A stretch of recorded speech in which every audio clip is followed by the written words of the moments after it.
Paul-Olivier Dehaye, bonjour. Bonjour. C'est un immense plaisir de te recevoir sur la chaîne YouTube d'Alphacity. On va parler agent IA, GPU, mais aussi souveraineté. Mais avant ça, est-ce que tu pourrais te présenter succinctement? Bien sûr, merci pour l'invitation. Donc, je suis Paul-Olivier Dehaye, je suis mathématicien et entrepreneur, spécialiste de l'intelligence artificielle, des données et CEO de Estia AI, donc la boîte via laquelle on construit un produit qui s'appelle Argo. Et on en parlera plus tard.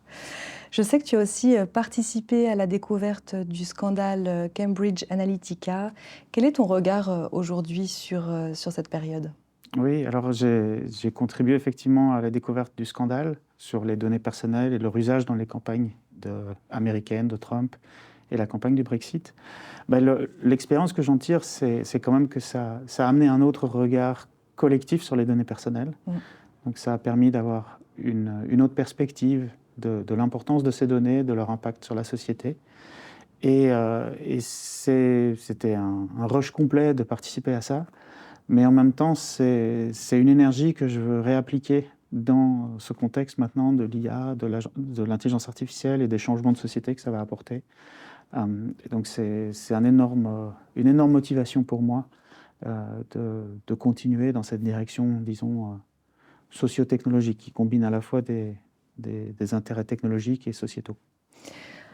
Ce scandale, il a également mis en lumière des questions d'éthique et de protection de vie privée. Est-ce que tu observes un changement, une évolution vers le mieux, si je peux dire ainsi? Alors, il faut modérer les ambitions.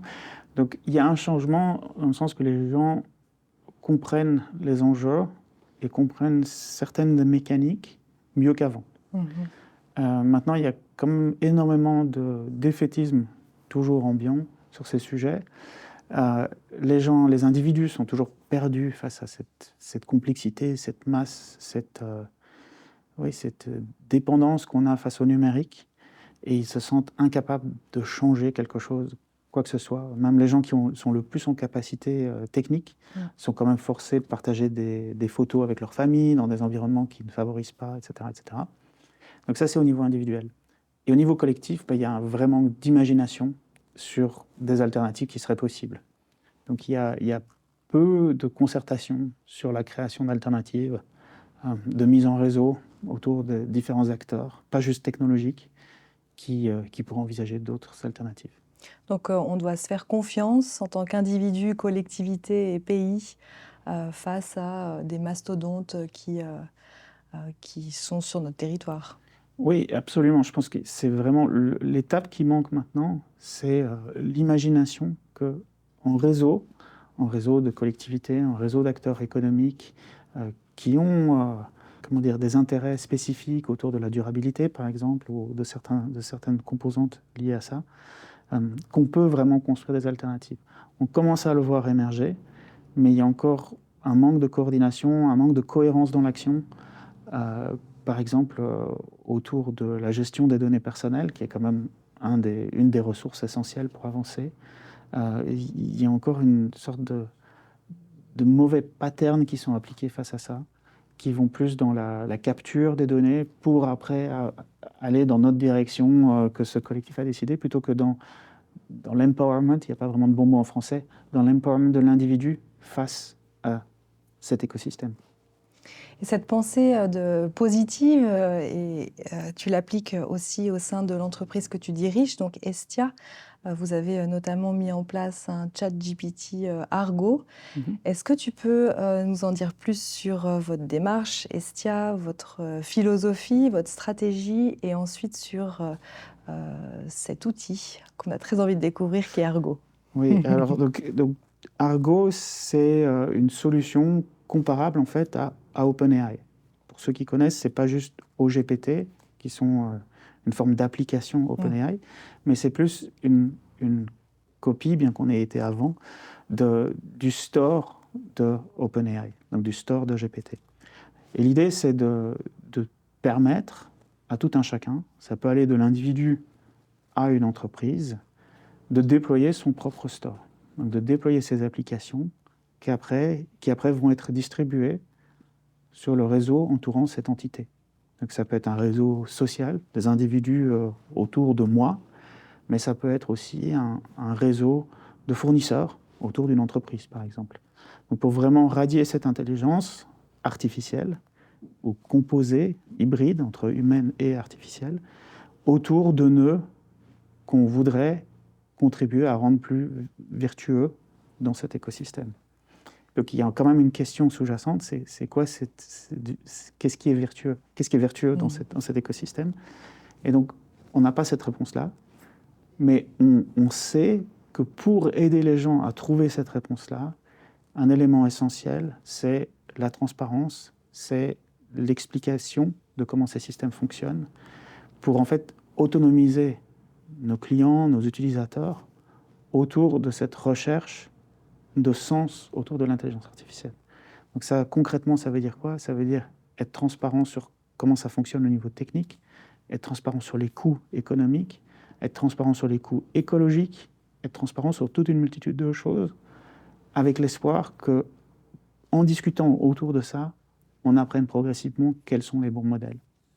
Si on peut revenir vraiment à la base, tu parles d'un modèle OpenAI, peut-être bien expliquer ce que permet OpenAI et son store, pour qu'on puisse bien comprendre finalement la proposition d'Argo. Oui, alors OpenAI a sorti plusieurs modèles, donc on en entend les noms régulièrement, GPT 3.5, GPT 4. Et ces modèles sont construits sur une collecte de tonnes de données sur Internet et certaines données propriétaires pour entraîner en fait un outil qui va prédire le prochain mot. En gros, c'est ça. Donc si je commence une phrase, cet outil va arriver avec une probabilité du mot suivant. Mais parfois, on peut structurer sa phrase comme une question. Et du coup, la prédiction va être la prédiction de la réponse. Et c'est le mode d'interaction qu'on a principalement sur l'outil ChatGPT, qui est je pose une question et ils prédisent la réponse qu'il faut apporter à ça. Ça, c'est la première couche, c'est le modèle. Et puis après, il y a une autre couche qui est construire une application au-dessus de cette intelligence artificielle. Donc considérer le modèle comme une plateforme et puis construire une application au-dessus. Et là, ça va être je connecte des informations que j'ai dans mon entreprise ou des connaissances que moi, individu, j'ai, avec ce moteur, pas de recherche, mais ce moteur de raisonnement qu'est le modèle, et aussi avec d'autres actions qui sont possibles à l'extérieur. Donc, par exemple, cette entreprise m'aide à livrer un produit de A vers B. Et donc, on peut comme ça composer une application où la couche d'intelligence, la couche du modèle, aide à faire très vite des jointures entre différentes composantes. Donc il est très facile de construire un outil qui serait, par exemple, trouve-moi les meilleures chaussures à acheter pour avoir une livraison dans les 3 jours, par exemple. Et donc ça va aller chercher dans 5 ou 6 stores de chaussures. Ça va connecter avec une multitude de services de livraison pour arriver avec des propositions. On parle beaucoup d'agents IA. Finalement, est-ce que ça représente l'agent IA qui te permet de réaliser des tâches diverses et interconnectées? Oui, donc c'est ça.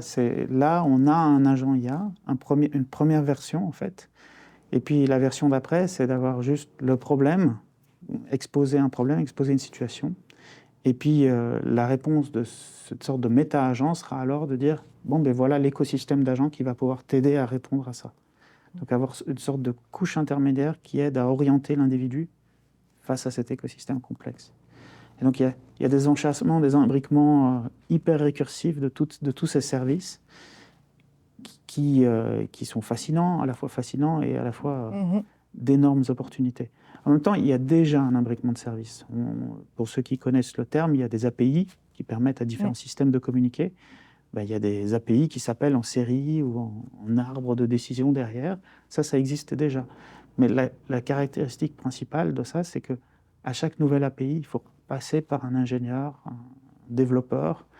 Et donc, au sein des entreprises, au sein d'entités qui doivent construire ça, c'est une boucle, en fait, de communication entre une décision qui est décidée par le business, décidée par le marketing ou je ne sais quoi, qui doit redescendre à ce niveau-là pour après être implémentée.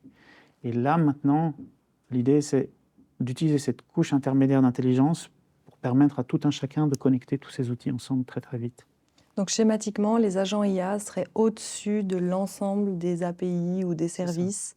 Ils auraient la capacité, du fait de la connaissance des langues de programmation ou autres, de Oui, pouvoir oui, donner des instructions. oui. C'est très intéressant que tu dises au-dessus, parce que tout est un peu ambigu. Qui est au-dessus de qui? Moi, mon analogie, c'est plus, il y a une myriade d'étoiles qui sont des API qu'on peut aller appeler. Une myriade d'étoiles qui peut être complètement incapacitante dans sa multitude. Mais après, on peut avoir des agents qui vont servir un peu d'interface et qui vont nous aider à faire sens et connecter ces étoiles ensemble et constituer un peu des constellations.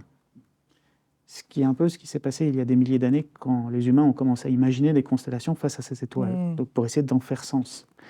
Et donc c'est un peu la même chose. Il y a cette couche intermédiaire qui va créer des constellations, qui va même, pour reprendre le langage technique, qui va construire des vecteurs entre ces étoiles pour avoir des patterns qui vont permettre aux gens d'en faire sens, en fait. Mais c'est une couche extrêmement puissante, évidemment, d'aider à orienter, de construire un système de coordonnées, de références pour tout un chacun face à cette multitude d'API. C'est là où il y a cette couche intermédiaire d'intelligence artificielle.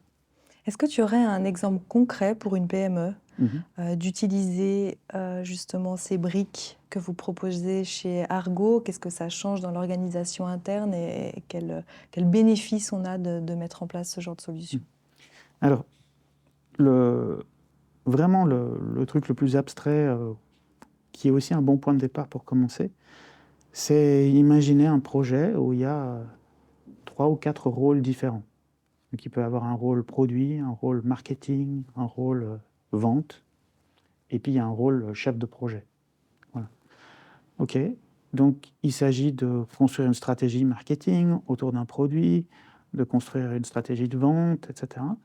Donc on peut imaginer que chaque rôle est équipé d'un assistant qui est capable de parler à tous les autres rôles, qui sont eux-mêmes équipés d'un assistant, et de brainstormer, et d'avoir... Donc avant même la réunion où les humains vont se réunir, ces 4 humains vont se réunir, il y a déjà eu tout un brainstorm de ces agents au préalable qui a dit, bon ben voilà, une stratégie, en voilà une autre, et en voilà une troisième, et voilà les points de vue de chacun des proxys, donc de ces agents, sur chacun de ces stratégies. Donc ça, c'est relativement accessible, facile à expliquer. Mais il n'y a rien dans mon explication qui... J'ai parlé de rôle, je n'ai pas parlé d'individu. Donc on peut tout à fait imaginer qu'au lieu d'un rôle, il y a tout un département, tout le département marketing. Au lieu du rôle vente, il y a tout le département vente. Et là, l'imbriquement est complètement fou, parce que suivant le projet, suivant le produit, suivant toutes les communications entre ces différents individus, au final, c'est vraiment des individus qui communiquent via des proxys, est d'une complexité énorme qui est pour l'instant inaccessible aux organisations humaines, comme on les fait tourner, mais qui a un potentiel d'accélération considérable. Aujourd'hui, c'est quelque chose qu'on peut mettre en place dans l'entreprise et ça marche. Alors, on est encore au début, mais on est au début de cette complexité où je parle. Mais si on prend juste 2 rôles et des proxys pour chacun des 2 rôles et une communication entre ces 2 proxys, là on y est. Là on y est vraiment. Et peut-être que plus accessible, un meilleur point de départ, ça peut être dans une entreprise, voilà, tout le secteur marketing utilise ces outils-là, outil 1, outil 2, outil 3, en software as a service, donc une plateforme, voilà, ou le CRM, on utilise le CRM dans tel département, tel département. Ben, un premier point tangible d'action, c'est avoir un agent intelligent qui interagit avec cet outil. Donc juste, pas encore exactement dans la collaboration entre agents, mais avoir un agent qui expose cet outil en mode conversationnel. Et puis après, déléguer au sein de l'entreprise un accès à cet outil à d'autres acteurs de l'entreprise. Donc pour avoir cette surcouche d'intelligence au-dessus des API dures de l'outil spécialisé dans un domaine ou dans un autre, et en fait démocratiser l'accès à ces capacités au sein de l'entreprise. Une exploitation des données Accélérée. extrême, accélérée, ouais. Et utile. et utile, et potentiellement dangereuse, potentiellement risquée. Il y a tout ça doit être équilibré, ouais. Tu me disais aussi que Argo utilisait plusieurs modèles. Oui. Vous n'êtes pas qu'avec OpenAI. Comment ça fonctionne? Quel modèle vous identifiez comme bon? Sur quels critères vous vous appuyez? Et pourquoi finalement utiliser plusieurs modèles? Alors, on, on utilise pour l'instant environ 70 modèles. Le premier, c'est OpenAI. Enfin, le premier qu'on a implémenté parce que c'était le plus facile, c'est OpenAI qui tourne aux États-Unis. Le deuxième plus facile, en gros, c'est OpenAI qui tourne sur l'infrastructure Azure en Suisse. Donc tout de suite, le modèle tourne en Suisse. Et puis après, il y a une multitude de choix. Donc il y a des fournisseurs de Model as a Service. Donc c'est ça qu'on implémente pour l'instant, avant de passer sur nos propres modèles hébergés en Suisse. Donc on est en mode Model as a Service où les gens peuvent choisir en fait le modèle. Donc on leur laisse la décision, le choix, mais on les équipe pour faire ce choix. Donc une des choses qu'on fait, c'est qu'on va lire leur politique de protection des données pour citer les passages qu'on juge pertinents dans cette politique de protection des données. Donc on a un drop-down, un menu où les gens peuvent sélectionner, et puis ils ont les lignes, les citations qu'on juge les plus pertinents pour une décision. Et il y a une deuxième couche qui est une couche de commentaires. Donc là, en gros, c'est moi qui fais un commentaire sur ces décisions et sur ces choix que le fournisseur de modèles a fait. Donc pour guider nos utilisateurs dans des décisions sur ce modèle est adapté à notre politique d'entreprise ou ce modèle n'est pas adapté. Mais en fait, ce n'est pas une décision absolue non plus. Ça peut être conditionné au but exact de la personne qui l'utilise dans l'entreprise. Donc pour être plus clair, je pense que même si l'entreprise veut avoir une stratégie IA pleinement souveraine quand elle va déployer des services auprès de ses clients, ça fait partie intégrante de sa stratégie que d'explorer les solutions non souveraines. D'explorer dans le sens de voir ce qui se fait. Donc de voir ce qui se fait, de voir l'état de l'art à l'extérieur, hors du périmètre qu'on est prêt à déployer vraiment en production.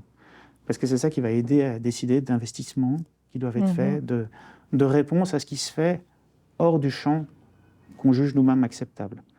Donc ça contribue aussi à construire une autonomie.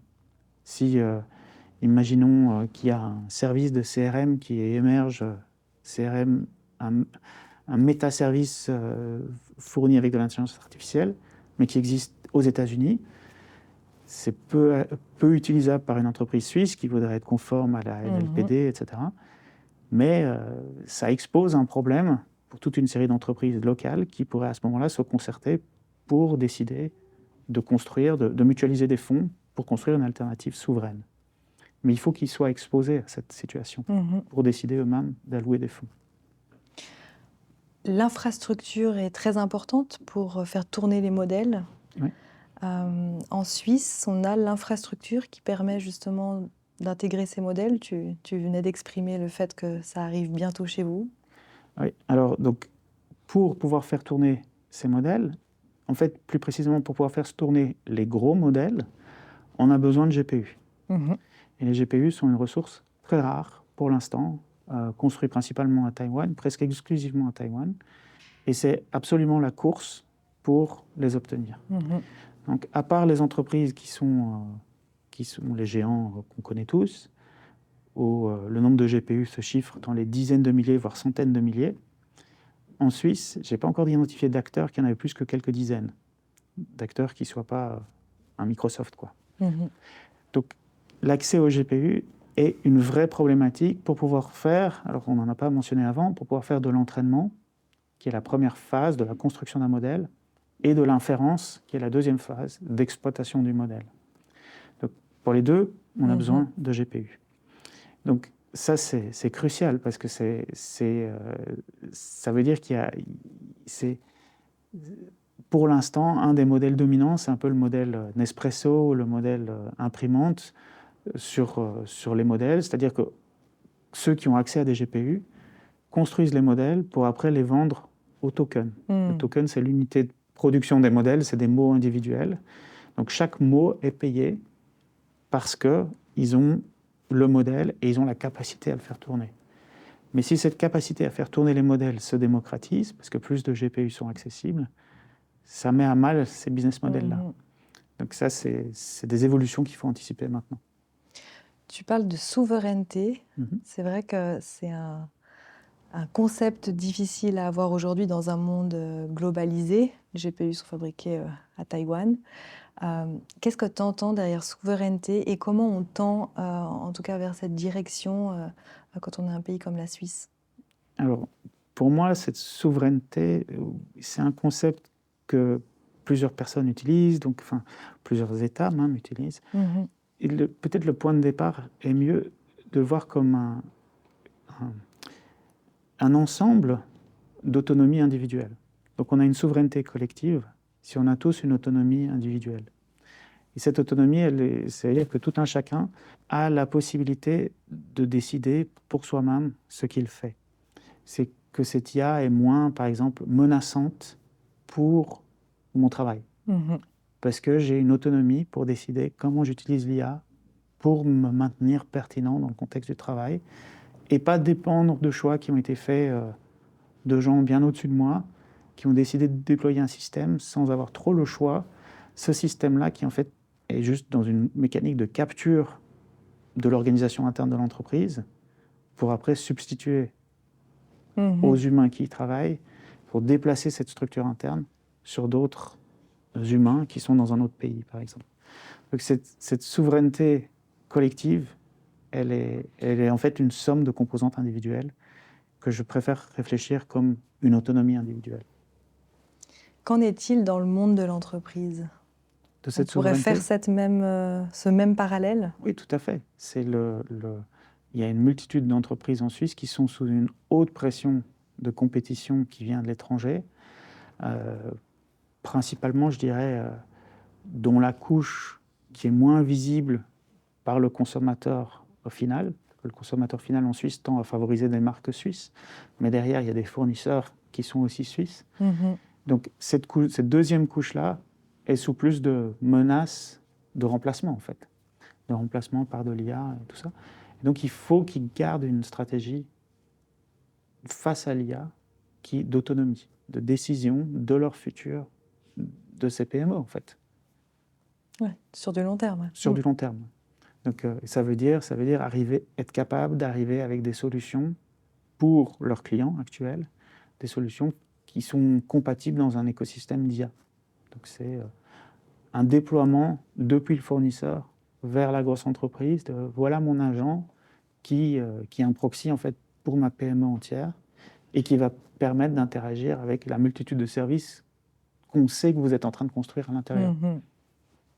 Pour revenir sur l'IA et t'en parler un petit peu, on le sait, il y aura un bouleversement économique, une réorganisation des entreprises, beaucoup de métiers qui vont disparaître. Comment tu imagines un petit peu ce futur-là et dans quelle économie finalement on va vivre avec tous ces agents IA? C'est une grosse question. Oui, je ne suis pas devin, c'est très difficile. Par contre, ce que je peux amener, c'est des manières de penser qui m'aident maintenant. Donc, quelques points de données qui sont intéressants maintenant. Un GPU qui tourne en permanence, il est un peu nécessaire de le faire tourner en permanence parce qu'on ne peut pas le démarrer instantanément. Donc, si vous voulez avoir un service qui est là, disponible, il faut qu'il tourne en permanence. Donc, un GPU qui tourne en permanence, ça coûte maintenant sur Azure un décent face au modèle qui existe. Ça coûte 7 francs de l'heure. Mais ça tourne 24 heures sur 24, 7 jours sur 7. Donc, en fait, quand vous faites le calcul, c'est comparable à un salaire minimum. Donc, ça, c'est le coût pour une entreprise de faire tourner un GPU face à faire tourner un humain. Pour vraiment faire ce parallèle dans un langage qui est le plus tangible par les deux côtés, en fait. Donc, maintenant, sur un GPU, qu'est-ce qu'on arrive à faire tourner? Donc, on arrive à faire tourner, il y a une certaine bande passante de raisonnement qui peut passer là-dessus, qui évidemment domine totalement l'humain en termes de capacité de raisonner, de bande passante. Sur la créativité, c'est autre chose, évidemment. Donc, il y a cet aspect-là. Un autre aspect qui peut aider à mesurer l'ampleur du changement qui vient, c'est le coût maintenant, quand on achète des tokens, au token, donc c'est fournisseur de Model as a Service. Et là, on paye environ 1 franc pour 1 million de mots. 1 franc pour 1 million de mots. Environ, un ordre de grandeur. C'est, suivant le fournisseur, c'est 10 fois plus, 10 fois moins. Suivant la qualité du service, la qualité du modèle, ça peut être 30 fois plus, mais c'est juste un ordre de grandeur. Un humain qu'on paye au mot, il y en a certains qui sont payés comme ça. Par exemple, un rédacteur, quelqu'un qui va rédiger des mots pour un communiqué de presse, pour un journaliste, ou voilà. Environ, ou même un codeur qui va écrire du code, qui va écrire des mots clés l'un après l'autre toute la journée. Le prix est d'environ 1 franc du mot. Donc il y a un facteur d'1 million entre les deux. Bien sûr, tout de suite, la réaction, c'est de dire mais la qualité est bien plus élevée du côté du codeur ou du côté de l'humain qui va rédiger un texte. Bien sûr. Mais dans un contexte où la génération coûte 1 million de fois moins par la machine que par l'humain, ce qui commence à avoir de la valeur, c'est plus la génération, mais c'est la vérification. Donc, tous les métiers vont un peu changer dans un métier de supervision d'un stagiaire ou d'une armée de stagiaires artificiels, en fait. C'est un peu l'énorme pivot qu'on peut anticiper maintenant. On parle beaucoup de métiers liés au langage, les métiers du service. Récemment, j'ai vu une vidéo d'un logiciel qui permettait donc de virtuellement représenter une moto. Et avec toutes les données physiques qui existent, qui ont été données à une intelligence artificielle, l'IA a pu faire des milliers de propositions pour raccorder la roue arrière. Je ne rentre pas dans les détails. Mais tout ça pour dire qu'aujourd'hui, même le métier d'ingénieur, en fait, est soutenu par des propositions de l'IA. Donc finalement, est-ce que ça touche... J'ai l'impression que cette IA générative touche vraiment une grande partie de la population et j'arrive pas encore à voir ceux qui seront épargnés par ce phénomène. Alors, je suis d'accord, je pense que tout le monde va être impacté. L'erreur serait de penser que dans les LLM, c'est un mot qu'on entend beaucoup, les Large Language Models, que le L du milieu, le language, soit juste du langage humain. C'est-à-dire que cette moto, pour pouvoir interagir avec dans un logiciel de design, ou AutoCAD ou je ne sais quoi, il y a un langage que ce logiciel parle derrière. Il y a une formalisation, pas de ce qu'est une moto, mais de ce qu'est une représentation graphique d'une moto. D'accord ? Donc ce AutoCAD ne connaît pas la physique, mais connaît l'intersection de pièces, le fait que deux pièces se chevauchent ou qu'un modèle physique soit bien constitué. Et donc il y a une formalisation de ça. Mais l'IA est tout à fait capable d'aller creuser là-dedans, d'aller voir cette spécification et de commencer à poser des questions en plus.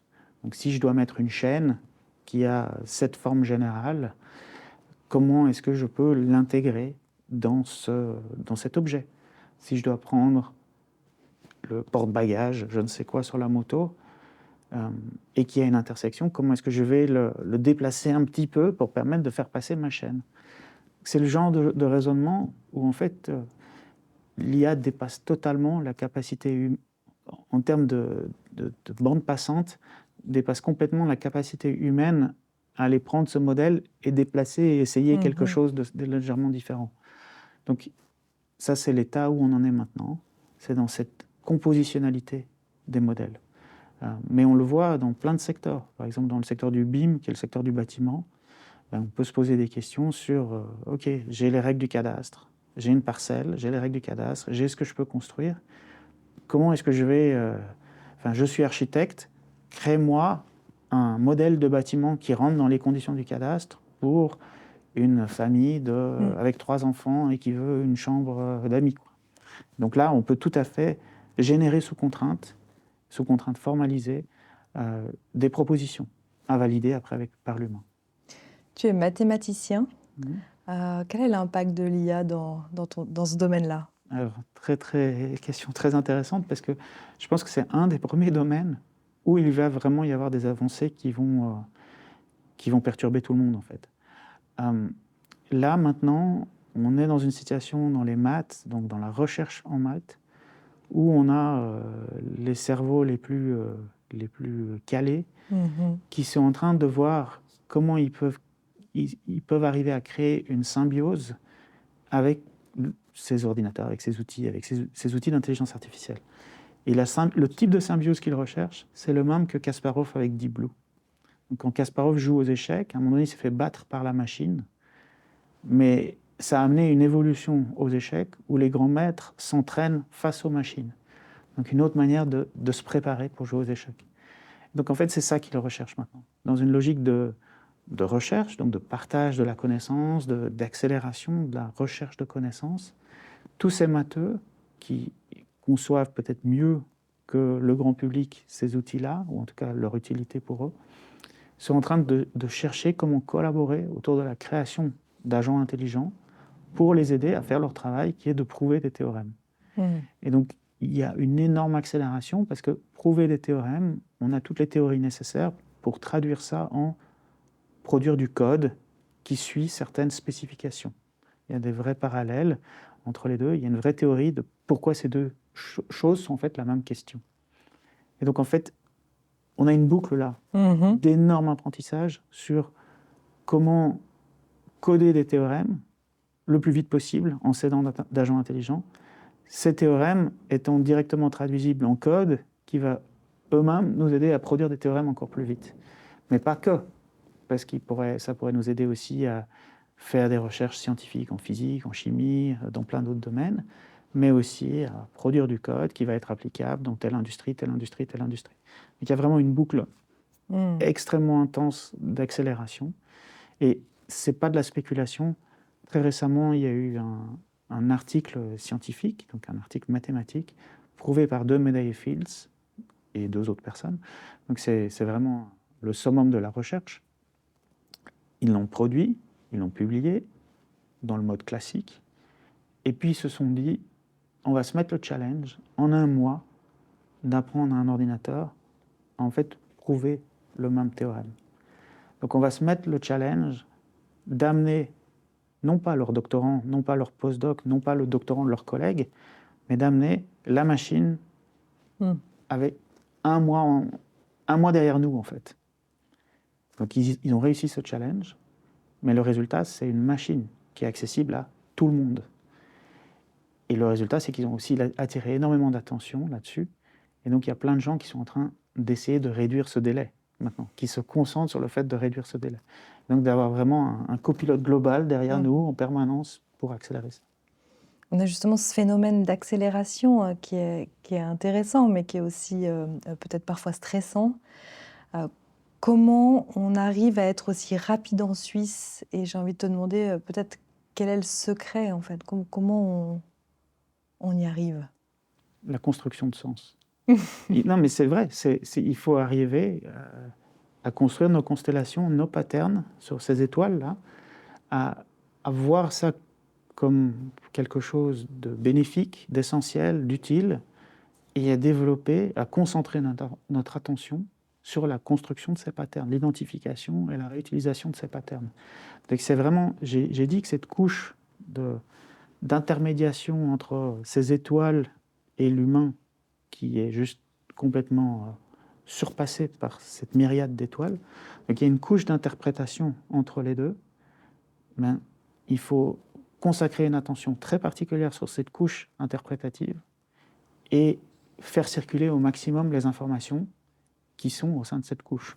Donc entre communautés, parce qu'il y a communauté d'entrepreneurs, communauté de cantons, d'associations de la société civile, d'individus, de médias, de je ne sais quoi. Donc vraiment faire circuler des bonnes pratiques, des bonnes réponses sur cette couche interprétative de l'intelligence artificielle. Mais de l'autre côté, disons, il y a beaucoup de fournisseurs de services pour lesquels ce n'est pas leur intérêt de le faire. Ce n'est pas leur intérêt d'être transparent sur là maintenant j'utilise ChatGPT et tout d'un coup j'ai une réponse de moins bonne qualité. Pourquoi ? Pour l'instant, on ne le sait pas. On a juste que parfois, ChatGPT a l'air paresseux. On ne sait pas à quel point ça dépend du fait que, voilà, on est en janvier et tout le monde rentre du boulot et tout le monde pose des questions. Et du coup, les GPU sont surchargés. On n'a aucune visibilité là-dessus.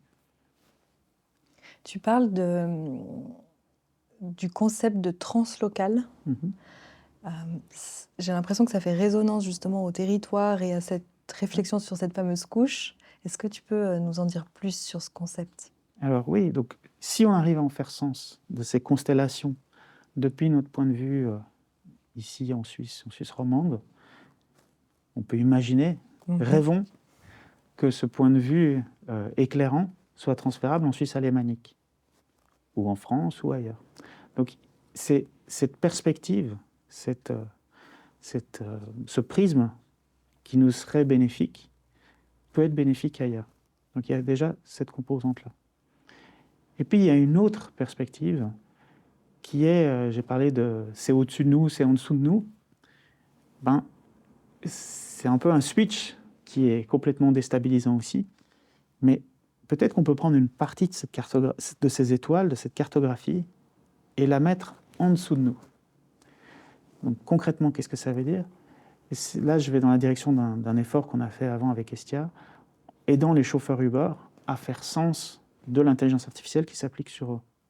Sauf que quand ça s'applique sur eux quand ils se déplacent dans une ville. Une ville que nous connaissons tous, que nous soyons chauffeurs Uber, passagers de transport en commun, décideurs politiques de questions de mobilité, décideurs politiques sur des questions de sécurité sociale, etc. Et donc en fait, on peut prendre cette complexité de toutes ces étoiles, de toutes ces constellations, et se dire, non, mais il y a certains segments dans ces constellations qui en fait, c'est pas du tout virtuel, c'est pas du tout dans le monde du software, ou du logiciel, ou des modèles, ou de l'IA, ou etc. En fait, c'est en dessous de nous. On parle de route, là. On parle d'aller d'un point A à un point B, et de quantifier, en fait, de ce point A à ce point B, combien le chauffeur a gagné, combien il a pris de risques pour être disponible à disposition de Uber. Est-ce que ce qu'il a gagné dépendait du temps, de la distance parcourue, et puis aussi même carrément mettre un prix pour la sécurité sociale, un manque à gagner sur chaque route. Pourquoi pas? Et donc c'est reprendre cette complexité des modèles et la replonger dans notre vue locale qui nous assure une cohérence de réflexion sur cette strate en fait commune qui est la ville. Donc ça inverse une partie, mais c'est extrêmement riche parce qu'après on peut en discuter ensemble de comment cette relation devrait être gérée, et on peut amener d'autres métaphores, comme par exemple un permis de conduire, des règles de circulation. Donc on peut enrichir cette métaphore et puis sur du concret qu'on partage tous, et puis réfléchir à ok, qu'est-ce que ça veut dire quand on la reporte en termes d'étoiles, en termes de constellations. Donc ça, c'est une chose. Et puis, tout ce qu'on apprend là, on peut le déplacer ailleurs. Donc il y a vraiment, Uber, c'est l'exemple typique d'une dynamique translocale, c'est-à-dire que chaque ville où Uber est déployé est un nouvel mini-écosystème où Uber déploie des pratiques et qui vont déstabiliser l'équilibre local. Et donc, il y a tout plein d'acteurs qui doivent en faire sens. Donc, ce qu'on a fait à Genève, on l'a après exporté sur Lausanne, facile, mais on l'a aussi exporté sur Paris. Et puis maintenant, bientôt, je vais aller en parler au Parlement belge, comme une réponse qu'on a mis en avant, qu'on a commencé, qu'on a initiée, absolument inédite, à Genève, mais qui mène à une nouvelle forme de réponse face à l'intelligence artificielle. Donc ça, c'est vraiment cette diffusion d'une réponse construite en écosystème face à la complexité du numérique, mais c'est des petits écosystèmes qui peuvent tout à fait être répliqués ailleurs. Toujours dans cet aspect d'espace réduit ou du petit, on sait que l'intelligence artificielle consomme beaucoup de données, a un impact écologique important. Est-ce qu'on arriverait à faire des recherches, je pense d'ailleurs que c'est déjà en cours, sur comment faire mieux avec moins? Est-ce que c'est un concept qui fonctionnerait dans l'IA et est-ce que la Suisse pourrait se placer là-dessus? Alors, tout à fait. En tout cas, faire avec des plus petits modèles, ça permet de démocratiser l'accès parce que ça permet de contourner ce problème d'accès au GPU. Ça coûte moins cher, ça consomme moins, donc c'est environnementalement meilleur, mais c'est tout à fait possible. Mais pour ça, il faut vraiment comprendre comment cette IA est composée en des solutions massives qu'on ne peut plus maîtriser après. Donc par exemple, pour être concret, une sorte de concertation, l'équivalent d'une concertation entre chauffeurs Uber qui sont lancés dans cette dynamique de compréhension de l'IA et comment elle s'applique sur eux. Mais un équivalent en entreprise, ça peut être une chambre de commerce locale qui va construire un modèle très peu ambitieux, mais spécifique au fait de cartographier, par exemple, les services autour d'une région, pour une région. Et ça, c'est une composante, un modèle petit, qui est pertinent pour toute une série d'entreprises. Ça, c'est un modèle. Mais après, il y en a d'autres qui peuvent être construits pour différents verticales, et tout ça peut être composé. Donc, quand je parlais de différents rôles dans une entreprise, on peut imaginer un rôle de vente, un rôle de marketing, un rôle... Chacun peut avoir un modèle spécifique associé, beaucoup plus petit, beaucoup moins ambitieux, mais et qui apporte sa plus-value spécifique. Donc, dans cette idée de concertation, on peut avoir des modèles qui en savent moins, mais qui sont plus focalisés sur un certain point de vue. Et du coup, les coûts sont réduits, la maîtrise est augmentée aussi. Donc, ça accélère la compréhension de ce qui fonctionne et de ce qui ne fonctionne pas. Et c'est vraiment encore plus accélérant, en fait. Je pense que quelque chose qui n'a pas été compris encore, c'est qu'il y a un aspect d'arnaque, de scam, dans cette idée que pour pouvoir avancer, la seule manière de faire, c'est d'arriver à mettre plus de fonds pour construire des modèles plus grands, qui en fait sont encore plus aliénants, encore plus excluants pour toute une série d'acteurs, qui ne peuvent après qu'acheter auprès de ceux qui ont la capacité de produire des modèles. Donc je pense que je ne vais pas attribuer une intention plus que ça, mais ce narratif qu'il faut être grand, d'avoir des grands modèles pour pouvoir fonctionner, est juste faux. Et il y a certains acteurs en Suisse qui commencent à s'en rendre compte. Malheureusement, ils ne l'expriment pas publiquement, pas encore en tout cas. Et je dirais même pire, c'est que le narratif ambiant, amplifié par certains médias, est qu'en Suisse, on ne peut pas régater, en quelque sorte, parce qu'on n'aura jamais accès aux fonds et aux GPU. Pour moi, c'est absolument faux. On peut tout à fait aller plus petit et mieux. Et si je peux aussi insérer une autre composante, donc le PFL et l'ETH, j'ai l'impression qu'ils se fourvoient aussi dans le fait qu'ils ont construit maintenant un AI Center qui a deux axes de travail. Le premier axe, c'est la verticalité et l'autre, c'est l'horizontalité. Donc l'horizontalité, c'est la collaboration entre différentes compétences autour de l'intelligence artificielle. Mais la verticalité, malheureusement, ne voit que vers du plus grand, plus fort. Et ne voit pas vers des modèles plus petits et comment ces modèles pourraient être composés, pourraient être assemblés. Or, le but de ce centre est de concevoir ce qu'une intelligence artificielle suisse, à quoi une intelligence artificielle suisse pourrait ressembler. Donc la composante qui manque, la composante qui me semble essentielle qui manque, c'est la subsidiarité. C'est le fait que voilà, tout ne doit pas être décidé tout en haut, mais on peut déléguer, et ce mécanisme de délégation est super important. C'est la même chose pour les modèles. On a peut-être besoin très ponctuellement d'un gros modèle pour organiser tout un projet, mais après on peut se contenter de faire appel à des modèles plus spécialisés qui vont, eux, répondre à des problématiques où ils sont experts, en fait. Pour avoir un peu une ordre de grandeur, quand on exprime qu'il faudrait peut-être moins de données, quel est le minimum pour qu'un modèle fonctionne bien dans une branche particulière? Alors, c'est très difficile de quantifier, de donner une réponse absolue. On s'éloigne fort de la science, là, on est juste dans le doigt mouillé. C'est vraiment l'état de l'art, c'est le doigt mouillé. Pour fine-tuner son propre modèle, on dit en général qu'il faut une centaine d'exemples. Maintenant, une centaine d'exemples, c'est pas énorme, ça peut parfois être produit à la main. Et il y a des stratégies, en fait, pour apprendre de manière continue, pour corriger la machine, pour créer les exemples de départ, en fait. Donc, demander à la machine de générer quelque chose, voyons ce que ça donne, et puis après, on va le corriger. Ou il y a des stratégies de voir un peu ce qu'on a produit historiquement et de demander à la machine de rejouer le passé, en quelque sorte, pour voir le delta, la différence. Donc, il y a toute une multitude de stratégies. En fait, c'est un des points sur lesquels nous, on se concentre. C'est dans cette chaîne de littératie sur l'intelligence artificielle. Donc, on passe d'une étape à une autre, à une autre.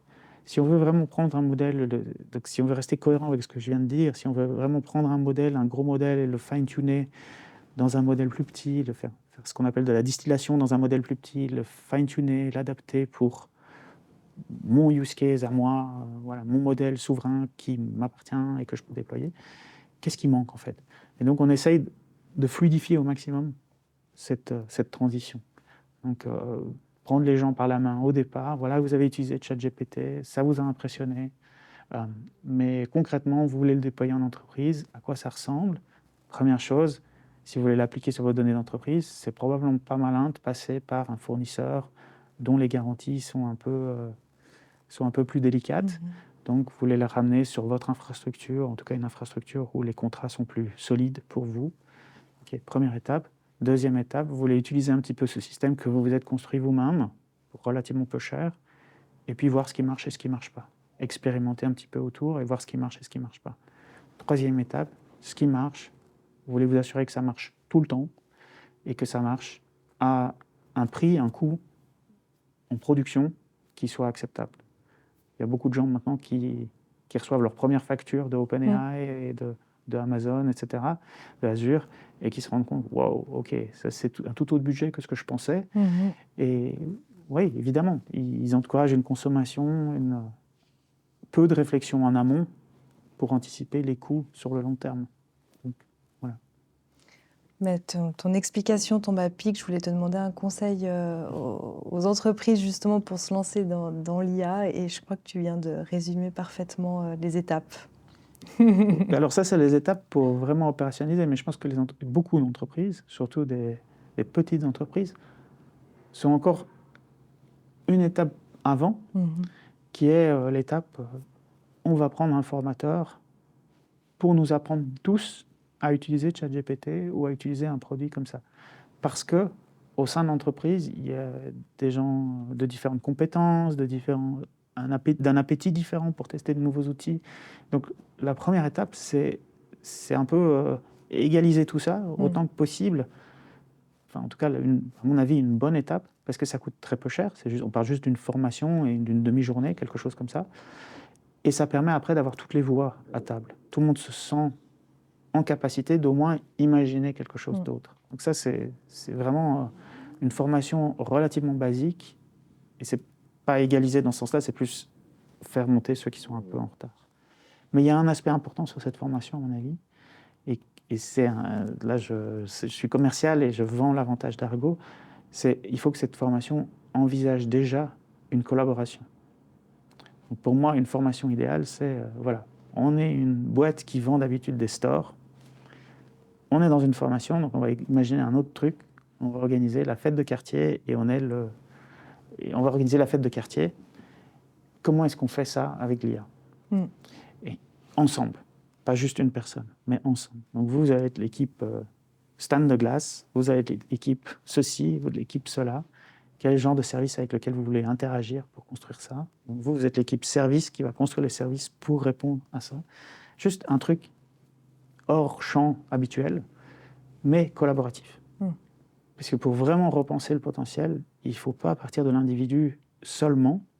Enfin, l'individu est évidemment super important, mais il faut aussi mettre les gens en capacité de réinventer les modes de coopération possibles.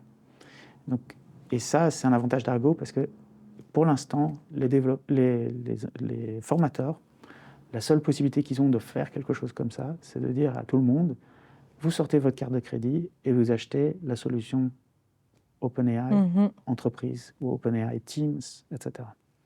Donc ça, c'est leur point de départ pour l'instant. Sur Argo, le point de départ, c'est vous ouvrez un compte. Pourquoi? Parce que c'est gratuit.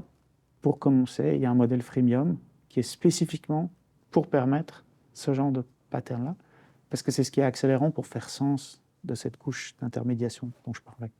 Est-ce que tu penses que c'est un défi, cette collaboration qu'on perd un petit peu finalement, versus la personnification de l'intelligence artificielle pour chaque individu? J'ai mon tuteur ou mon agent IA. pour m'aider dans telle ou telle tâche, pour par exemple m'apprendre les mathématiques. Pour chaque élève, tu as une manière de penser, une manière de digérer l'information et tu as un agent avec toi, un tuteur qui est infatigable et qui peut vraiment t'apprendre de manière personnalisée. Pour moi, ce n'est pas du tout exclusif. D'ailleurs, à l'école, à l'université, il y a beaucoup de projets où on cherche à faire travailler les élèves, les étudiants ensemble pour justement voir que tout le monde ne réfléchit pas de la même manière, que chacun a sa plus-value, comment collaborer sur un projet difficile. Enfin, il y a de plus en plus de ça, de cette forme d'apprentissage qui est aussi importante. Ces outils amènent des nouvelles perspectives aussi sur ces projets collaboratifs. Donc on va tous construire un agent qui va résoudre un problème, ou on va tous chacun se construire un agent et ces agents vont collaborer pour résoudre un problème. Donc on a tout plein de modèles là encore à explorer et ça va être fascinant. Mais je pense que oui, pour vraiment capturer le potentiel de ces outils, il faut vraiment être ouvert à l'idée d'envisager une création de valeur complètement différente que ce qu'on a actuellement. Ça ne veut pas dire que ça va se substituer à l'humain, mais c'est juste que les flux d'idées entre humains vont être différents d'avant et vont être parfois accélérés. Il y a vraiment cette notion de vitesse qui est importante. Donc, vont être accélérés et que tout obstacle qui peut être décisionnel, que dans une entreprise, voilà comment on décide qu'on fait un projet, on passe par là, par là, par là, ça doit être validé par le top chef pour qu'après ça redescende et puis que c'est trop lent en fait. Donc, peut-être que s'il y a une étape, tac, tac, tac, tac, et que là, il y a un point bloquant ou un point ralentissant, peut-être qu'il faut substituer à ce point ralentissant un agent qui va préfigurer le blocage pour que tout le monde en amont travaille face à ce modèle de comment les choses pourraient être bloquées. D'accord ? Et si le modèle échoue, parce que plus tard, au moment où l'humain valide vraiment, le proxy a foiré et l'humain va dire non, mais ça ne va pas du tout, à ce moment-là, c'est une opportunité pour le modèle d'apprendre. Ouais. Et donc ça, en fait, ça lisse complètement les phases de production, enfin les phases d'idéation jusqu'à la phase de production. Et donc l'analogie que je chercherais, c'est avec justement ces labos d'innovation, tous ces lieux dans les entreprises où on cherche à dire aux gens le double diamant, toutes les idées sont bonnes, on va tout explorer, et puis après on se concentre un petit peu. Et puis, en fait, les réseaux neuronaux, ils fonctionnent comme ça aussi. Ils fonctionnent en explorant tous les possibles, mais ils doivent vraiment produire une réponse. Donc dans les 10 millisecondes, ils vont se recentrer sur certaines, et puis après on a une autre interaction, et puis encore une autre, et puis encore une autre. Sauf qu'évidemment, ils font ça de manière infatigable. Donc il y a quand même ce brassage d'idées et de cette concentration, ce focus ponctuel, c'est au cœur même de la manière de construire ces outils. Et donc, il y a une manière qui est le labo d'innovation avec des humains qui se rencontrent, et il y en a une autre qui est cette machine où ça se passe tout derrière un mur et on ne sait pas ce qu'il y a derrière. Une hybridation entre les deux est essentielle. Hybridation dans la manière de collaborer avec l'IA et dans la manière de fonctionner. Une hybridation qui est menée principalement sur un axe temporel. Donc, au lieu d'avoir une session d'idéation tous les mois ou je ne sais quoi, en fait, c'est un truc qui a lieu en permanence. Mais il faut juste être capable de voir les mécaniques qu'on met en place tous les mois dans cette heure d'idéation ou dans cet après-midi d'idéation et les implémenter dans tous les jours, quoi. Donc, c'est en permanence brainstormer avec son IA, suivant des patterns qui sont compositionnels, qui peuvent vraiment passer de l'échelle individuelle à l'échelle d'une équipe, d'une plus grande équipe, d'une encore plus grande équipe, de toute la boîte au final. Et donc c'est un vrai challenge aussi, à mon avis, pour les labos d'innovation. On n'y est pas encore là, mais à mon avis, c'est un chantier qui va être pour 2024 pour les labos d'innovation. C'est ce qu'on souhaite à Argo. Merci. C'est ce que je souhaite à beaucoup d'entreprises, parce que je suis vraiment convaincu que c'est une nécessité, en fait, que c'est une nécessité pour assurer cette résilience face à l'IA. Est-ce que tu aurais 2 recommandations à nous partager? Chaîne YouTube, livre, podcast? Alors, sur la chaîne YouTube, on ne se refait pas, hein. Donc, j'ai une chaîne à recommander qui s'appelle Three Blue, One Brown, qui est une chaîne où le youtubeur en fait apparaît très peu à l'écran, mais il a des graphiques extrêmement forts pour expliquer en fait les maths. Mm. Et il est très doué pour rendre des concepts assez avancés, très accessibles. Donc moi j'utilise souvent en interne parce que c'est le youtubeur qui explique comment moi je pense en fait. Et donc j'utilise auprès des équipes pour essayer d'un petit peu aligner la manière de penser. Et puis il y a un aspect aussi assez intéressant, c'est qu'il a du logiciel open source qui l'aide à produire ses vidéos. Et donc je rêve de pouvoir aligner Argo avec ça, donc d'avoir un outil qui permet à tout un chacun d'exprimer visuellement comment il pense. Ouais. Pas seulement sur les maths, sur plein de sujets. Et donc d'avoir un agent Argo, un agent artificiel qui visualise en fait tout ce que j'ai expliqué avant, ces manières de penser de ces systèmes, et qui contribue à faire cette hybridation en permanence. Ouais, ce serait un super outil. Mais trouve-moi un business model autour de ça et on construit demain. C'est pas Ça marche. on doit un peu naviguer cette question-là pour l'instant. Mais l'appel est lancé. Voilà. Ouais.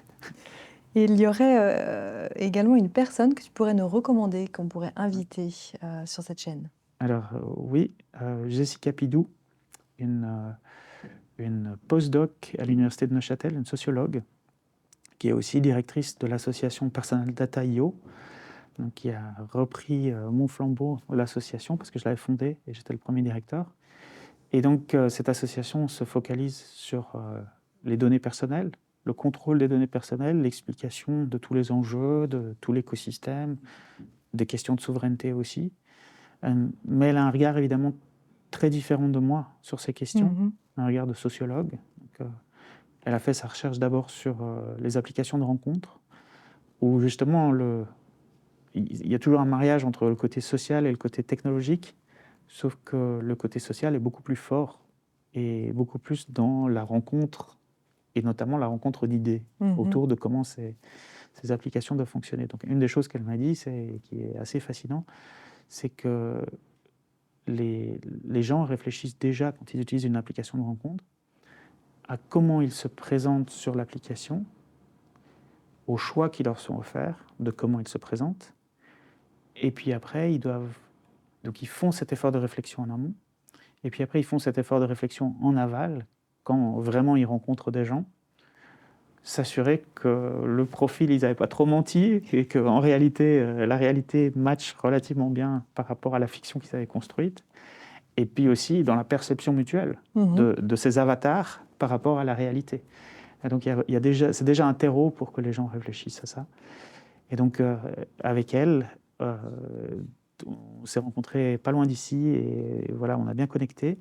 Et en fait, on a étendu le champ de ses recherches aux questions de matching en général. Pas juste le matching amoureux dans ce contexte-là, mais aussi le matching des chauffeurs Uber avec leurs clients et le matching de contenu publicitaire avec la personne qui consulte des médias, etc. etc. C'est un terreau extrêmement riche pour réfléchir au numérique, en fait. Mais c'est passionnant, j'espère qu'elle répondra positivement à notre invitation. Je suis sûr. Paul-Olivier, merci infiniment. Merci. Je rappelle qu'on peut dès aujourd'hui utiliser la plateforme Argo. Correct. Que d'ailleurs j'ai utilisé et pour l'instant j'en suis contente. Super. Dis-moi si c'est plus le cas. Je n'hésiterai pas. Merci infiniment en tout cas. Merci beaucoup.